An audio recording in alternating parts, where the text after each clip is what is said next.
Hello guys, this is Gene and welcome to my DIY channel. Now, if you're like me, you like to use a lot of power tools. And there are some power tools that does specific jobs. For example, the drill drill holes. And the jigsaw is mainly used to cut wood. The grinder is usually used to cut metal or grind, yes, that's why it's called a grinder. However, there is a tool out there that's very useful and it can do a lot of things. And today we're going to talk about that tool. And it's called the rotary tool. Technically, the rotary tool is actually a small grinder. It grinds, it cuts, it polishes, it sands. It can do a lot of things.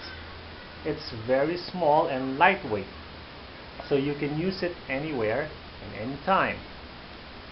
This is one of the most versatile, useful tools that you can have if you're into modding computers, prop making, costume making and cosplay, carpentry. You definitely need a rotary tool. Now, there are many rotary tool brands in the world. We got the high-end ones from DeWalt, from Makita, from Bosch, from Ryobi, even Skill and Lotus. They all have rotary tools. However, there is one rotary tool brand that is above the rest.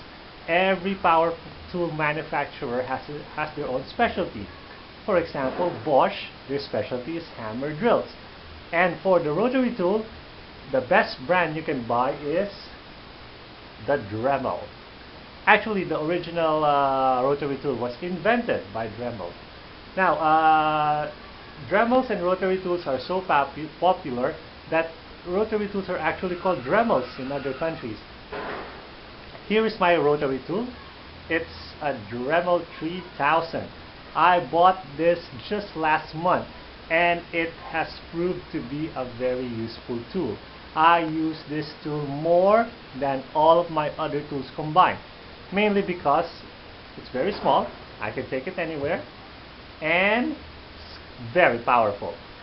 The Dremel spins very fast. It has 10 settings, so it can spin, I think, from around 5,000 RPMs, the first setting, to about 32,000 RPMs. Now that's very fast. You can hear the whine. Very powerful. Right. So it's a very powerful tool. Now, we can use the Dremel for a lot of things. We can use it to cut, to sand, to polish. Now, when I bought this Dremel, it came with a box like this one. I'll show it to you. This is the box. This is the box of the Dremel. It only comes in these accessories. It's got the sand, the grinding stone, the sanding disc, a drill bit, 2 cutting discs, and the one that holds the cutting disc, and then 2 polishing foam, the screw, and polishing compound, and the wrench. So it just comes with very few attachments. However, these attachments are the basic attachments. You can do a lot of things with these free attachments with this tool. But you know me, I like to have a lot of options. So I bought myself a 75-piece accessory set. I bought this actually very cheap.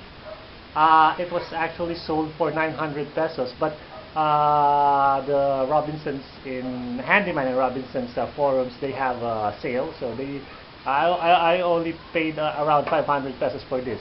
Very, very, very cheap, yes.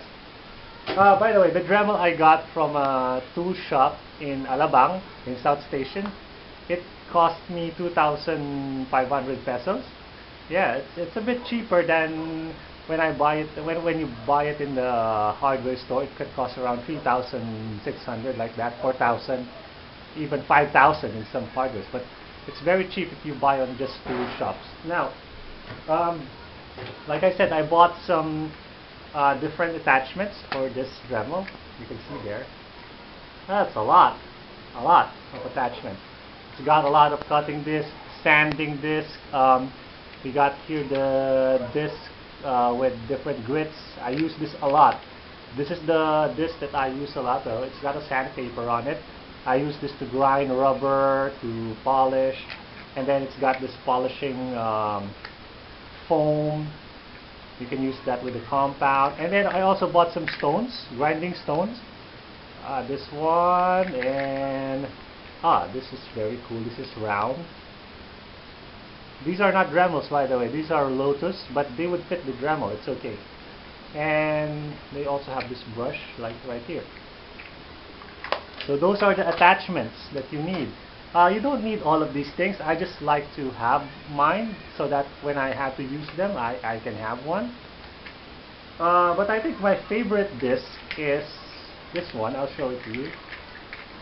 I've used this a lot. This is called the reinforced cutting disc. So this is much larger than the small cutting disc. So this one can cut metal, wood, whatever. It can cut through anything, almost anything. It's a very useful attachment right here. Okay, so now how do we fit the bits on a Dremel? It's very simple actually. There are two ways. Wait a minute, I'm just going to fix this. There you go. So, to fit the bit on the Dremel, you have to loosen this screw right here. But you have to lock it first so that the shaft would not spin while you unscrew the tip. So, there we go. Then put the Dremel, the bit in. Wait a minute. There you go. And then tighten it up. You can tighten this using your hands, it's okay. But if you want it to be a little more tighter, you have to use the wrench here. Just push the lock again and then tighten it up. Don't over tight it. It can damage the shaft. So just the firm, but not very tight. And then you can use it to screw. Right. Let's see. For example, this one. Oh, there you go. I'm going to talk about safety later. Okay, so that's how you change the drill bits. Now, the Dremel has an easy change tips. Easy change things here. I forgot what they call. Is easy twist. Yes, easy twist. So you can just simply twist this off, and you can actually use this. You can use this as the wrench for loosening your shaft. So you can remove this without using your wrench. Personally, I don't like this. I don't like the easy twist. I think it's a hassle to remove your nozzle every time you change bits. So what I did is I just took a piece of cord and I tied the wrench to the wire so that I can easily change the bits, and I always have my wrench near. Yes, so I don't have to grab it from my toolbox. It's always there. Now, like what happened earlier, you can see what happened. If you use the Dremel without using any kind of protection, very dangerous. This tool spins very fast, so it throws material at supersonic speeds. I'm not kidding. So you have to protect yourself, especially your eyes. So every time you use a Dremel, you have to use your safety goggles. Very essential. It's very important to have a safety goggles with you. And if you have to work, you have to also use a safety mask. I don't have here the big mask that I use when I use this. So just use a safety mask. And of course, sometimes it gets very loud, especially if it's on the maximum setting like earlier. So you have to use some earplugs or some ear muffs. So it protects your ears, your eyes, and definitely your nose and mouth. When you're grinding rubber is very dangerous. and it turns rubber into powder, so you have to put some mask on. Now, the Dremel. So, would I recommend this to anyone? Absolutely. If you have the chance to get one, please get one. You're going to love the Dremel. I don't care if what Dremel are you using right now or what rotary tool. Just get one. If you're going to make some costumes, props, or just simple carpentry, even when you're cleaning jewelry and all that, you gotta use a Dremel. You need a rotary tool, a decent rotary tool, and the Dremel is the top quality brand. You can buy other brands, but in my opinion, if you got the best, get the Dremel. They're the best in rotary tool technology. So that's it. This is Gene again, and I hope that you learned something from my review of the Dremel. And I hope next time we can talk more about power tools and other kinds of stuff. So that's it. Have a good day and goodbye.